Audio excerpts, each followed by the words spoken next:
श्री शिवाय नमस्तुभ्यम। हर हर महादेव। आप सभी का आपके अपने चैनल दी भक्ति स्टोरी में बहुत बहुत स्वागत है। आप सभी को श्रावण मास की ढेर सारी शुभकामनाएं। भगवान शिव और माता पार्वती की कृपा आप सब पर सदा सर्वदा बरसती रहे। आज की वीडियो में आप सुनेंगे श्रावण सोमवार व्रत की कथा। सावन के पवित्र महीने में भगवान शिव की आराधना और सोमवार का व्रत रखने का विशेष महत्व है। धार्मिक मान्यताओं के अनुसार सोमवार भोलेनाथ की पूजा अर्चना का खास दिन होता है। इस दिन महादेव की श्रद्धापूर्वक पूजा करने, शिवलिंग का दर्शन पूजन करने और सोमवार व्रत रखने से व्यक्ति के जीवन में सुख, समृद्धि और खुशहाली आती है और सफलता के राह में आ रही मुश्किलें दूर होती हैं। साथ ही व्यक्ति को सभी दुखों और संकटों से छुटकारा मिलता है, रोगों से मुक्ति मिलती है। ज्योतिष शास्त्र के अनुसार सावन सोमवार का व्रत रखने से कुंडली में चंद्र ग्रह की स्थिति मजबूत होती है। इस व्रत को रखने से कुंवारी कन्याओं को उनका मनचाहा वर मिलता है और सुहागिनें अगर यह व्रत रखें तो उनके पति की आयु लंबी होती है, उत्तम स्वास्थ्य की प्राप्ति होती है। मान्यता है कि यदि कोई व्यक्ति पूरे श्रद्धा, नियम और निष्ठा के साथ सावन के सभी सोमवार का व्रत करता है, भगवान भोलेनाथ की पूजा अर्चना करता है, कथा पढ़ता है अथवा सुनता है, तो उस व्यक्ति पर भगवान शिव और माता पार्वती की अवश्य कृपा होती है। तो आइए भगवान शिव और माता पार्वती का मन में ध्यान करते हुए सावन सोमवार व्रत कथा का श्रवण करते हैं। प्रेम से बोलिए गौरी शंकर की जय। श्रावण सोमवार व्रत कथा। श्रावण सोमवार की कथा के अनुसार अमरपुरी नगर में एक धनी व्यापारी रहता था। दूर दूर तक उसका व्यापार फैला हुआ था। नगर में उस व्यापारी का सभी लोग मान सम्मान करते थे। इतना सब कुछ होने पर भी वह व्यापारी अंतर्मन से बहुत दुखी था, क्योंकि उस व्यापारी का कोई पुत्र नहीं था। दिन रात उसे एक ही चिंता सताती रहती थी कि उसकी मृत्यु के बाद उसके इतने बड़े व्यापार और धन संपत्ति को कौन संभालेगा। पुत्र पाने की इच्छा से वह व्यापारी प्रति सोमवार भगवान शिव की व्रत पूजा किया करता था। सायंकाल को व्यापारी शिव मंदिर में जाकर भगवान शिव के सामने घी का दीपक जलाया करता था। उस व्यापारी की भक्ति देखकर एक दिन पार्वती जी ने भगवान शिव जी से कहा, हे प्राणनाथ, यह व्यापारी आपका सच्चा भक्त है। कितने दिनों से यह सोमवार का व्रत और पूजा नियमित कर रहा है। भगवान, आप इस व्यापारी की मनोकामना अवश्य पूर्ण करें। भगवान शिव ने मुस्कुराते हुए कहा, हे पार्वती, इस संसार में सबको उसके कर्म के अनुसार फल की प्राप्ति होती है। प्राणी जैसा कर्म करते हैं उन्हें वैसा ही फल प्राप्त होता है। इसके बावजूद पार्वती जी नहीं मानी। उन्होंने आग्रह करते हुए कहा, नहीं प्राणनाथ, आपको इस व्यापारी की इच्छा पूरी करनी ही पड़ेगी। यह आपका अनन्य भक्त है। प्रति सोमवार आपका विधिवत व्रत रखता है और पूजा अर्चना के बाद आपको भोग लगाकर एक समय भोजन ग्रहण करता है। आपको इसे पुत्र प्राप्ति का वरदान देना ही होगा। पार्वती का इतना आग्रह देखकर भगवान शिव ने कहा, तुम्हारे आग्रह पर मैं इस व्यापारी को पुत्र प्राप्ति का वरदान देता हूँ, लेकिन इसका पुत्र 16 वर्ष से अधिक जीवित नहीं रहेगा। उसी रात भगवान शिव ने स्वप्न में उस व्यापारी को दर्शन देकर उसे पुत्र प्राप्ति का वरदान दिया और उसके पुत्र के 16 वर्ष तक जीवित रहने की बात भी बताई। भगवान के वरदान से व्यापारी को खुशी तो हुई, लेकिन पुत्र की अल्पायु की चिंता ने उस खुशी को नष्ट कर दिया। व्यापारी पहले की तरह सोमवार का विधिवत व्रत करता रहा। कुछ महीने पश्चात उसके घर अति सुंदर पुत्र उत्पन्न हुआ। पुत्र जन्म से व्यापारी के घर में खुशियां बढ़ गई। बहुत धूमधाम से पुत्र जन्म का समारोह मनाया गया। व्यापारी को पुत्र जन्म की अधिक खुशी नहीं हुई, क्योंकि उसे पुत्र की अल्पायु के रहस्य का पता था। यह रहस्य घर में किसी को नहीं मालूम था। विद्वान ब्राह्मणों ने उस पुत्र का नाम अमर रखा। जब अमर 12 वर्ष का हुआ तो शिक्षा के लिए उसे वाराणसी भेजने का निश्चय हुआ। व्यापारी ने अमर के मामा दीपचंद को बुलाकर ढेर सारा पैसा दिया और कहा कि तुम इस बच्चे को वाराणसी विद्या प्राप्त करने के लिए ले जाओ और रास्ते में यज्ञ करो। आप जहाँ भी यज्ञ करें वहाँ ब्राह्मणों को भोजन कराकर दक्षिणा देकर जाएं। मामा भांजे दोनों एक ही तरह से यज्ञ करते थे और ब्राह्मणों को दान दक्षिणा देते थे और वाराणसी की ओर चले जाते थे। लंबी यात्रा के बाद अमर और दीपचंद एक नगर में पहुंचे। उस नगर के राजा की कन्या के विवाह की खुशी में पूरे नगर को सजाया गया था। निश्चित समय पर बारात आ गई थी, लेकिन वर का पिता अपने बेटे के एक आंख से काने होने के कारण बहुत चिंतित था। उसे इस बात का भय सता रहा था कि राजा को इस बात का पता चलने पर कहीं वह विवाह से इनकार न कर दे, इससे उसकी बदनामी होगी। वर के पिता ने अमर को देखा तो उसके मस्तिष्क में एक विचार आया। उसने सोचा, क्यों न इस लड़के को दूल्हा बनाकर राजकुमारी से विवाह करा दूं। विवाह के बाद इसको धन देकर विदा कर दूंगा और राजकुमारी को अपने नगर में ले जाऊंगा। वर के पिता ने इसी संबंध में अमर और दीपचंद से बात की। दीपचंद ने धन मिलने के लालच में वर के पिता की बात स्वीकार कर ली। अमर को दूल्हे के वस्त्र पहनाकर राजकुमारी चंद्रिका से विवाह करा दिया गया। राजा ने बहुत सा धन देकर राजकुमारी को विदा किया। अमर जब लौट रहा था तो सच नहीं छिपा सका और उसने राजकुमारी की ओढ़नी पर लिख दिया, राजकुमारी चंद्रिका, तुम्हारा विवाह तो मेरे साथ हुआ था।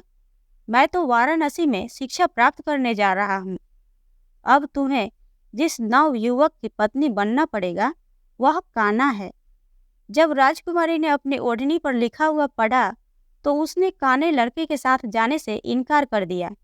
राजा ने सब बातें जानकर राजकुमारी को महल में रख लिया। उधर अमर अपने मामा दीपचंद के साथ वाराणसी पहुंच गया। अमर ने गुरुकुल में पढ़ना शुरू कर दिया। जब अमर की आयु 16 वर्ष की हुई तो उसने एक यज्ञ किया।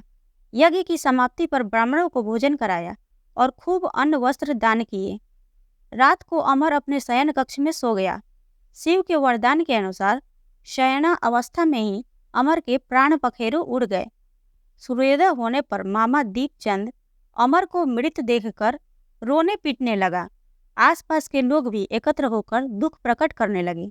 मामा के रोने विलाप करने के स्वर समीप से गुजरते हुए भगवान शिव और माता पार्वती ने भी सुने। पार्वती जी ने भगवान शिव जी से कहा, हे प्राणनाथ, मुझसे इसके रोने के स्वर सहन नहीं हो रहे हैं। आप इस व्यक्ति के कष्ट को अवश्य दूर करें। भगवान शिव ने पार्वती जी के साथ अदृश्य रूप में समीप जाकर अमर को देखा तो पार्वती जी से बोला, पार्वती, यह तो उसी व्यापारी का पुत्र है। मैंने इसे 16 वर्ष की आयु का वरदान दिया था। इसकी आयु तो पूरी हो गई। पार्वती जी ने फिर भगवान शिव जी से निवेदन किया, हे प्राणनाथ, आप इस लड़के को जीवित करें, नहीं तो इसके माता पिता पुत्र की मृत्यु के कारण रो रो कर अपने प्राणों का त्याग कर देंगे। इस लड़के का पिता तो आपका परम भक्त है, वर्षों से सोमवार का व्रत करते हुए आपको भोग लगा रहा है। पार्वती के आग्रह करने पर भगवान शिव ने उस लड़के को जीवित होने का वरदान दिया और कुछ ही पल में वह जीवित होकर उठ बैठा। शिक्षा समाप्त करके अमर मामा के साथ अपने नगर की ओर चल दिया। दोनों चलते हुए उसी नगर में पहुंचे जहां अमर का विवाह हुआ था। उस नगर में भी अमर ने यज्ञ का आयोजन किया। समीप से गुजरते हुए नगर के राजा ने यज्ञ का आयोजन देखा। राजा ने अमर को तुरंत पहचान लिया।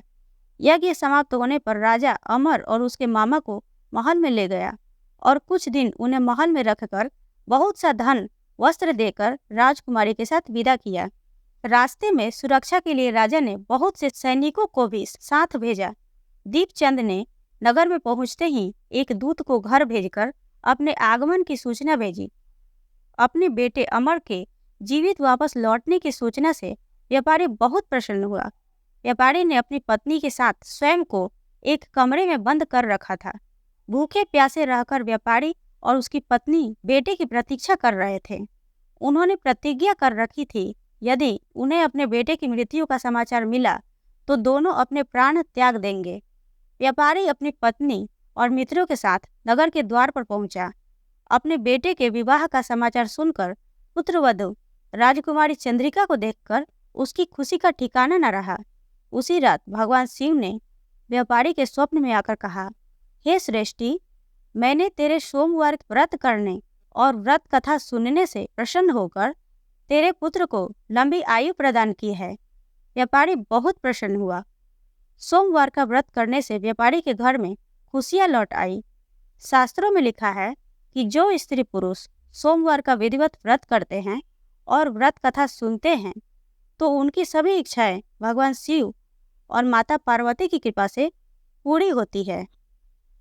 हे भगवान शिव, हे माता पार्वती, आपने जैसी कृपा उस व्यापारी पे करी वैसी ही कृपा इस कथा को कहने वालों तथा सुनने वालों पर भी करना। प्रेम से बोलिए भगवान भोलेनाथ की जय, माता पार्वती की जय। और अब आप सुनेंगे भगवान शिव जी की आरती। ओम जय शिव ओमकारा, भज शिव ओमकारा, ब्रह्मा विष्णु सदा शिव, ब्रह्मा विष्णु सदा शिव, अर्धांगी धारा। ओम जय शिव ओमकारा, एकानन चतुरानन, पंचानन राजे, स्वामी पंचानन राजे, हंसासन गरुड़ासन, हंसासन गरुड़ासन, वृषवाहन साजे।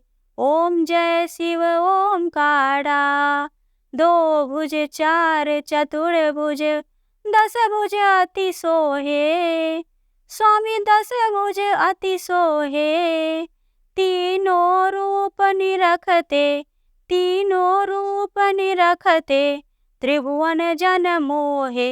ओम जय शिव ओमकारा, अक्षमाला वनमाला, मुंडमाला धारी, स्वामी मुंडमाला धारी, त्रिपुरारी कंसाड़ी, त्रिपुरारी कंसाड़ी, करमाला धारी।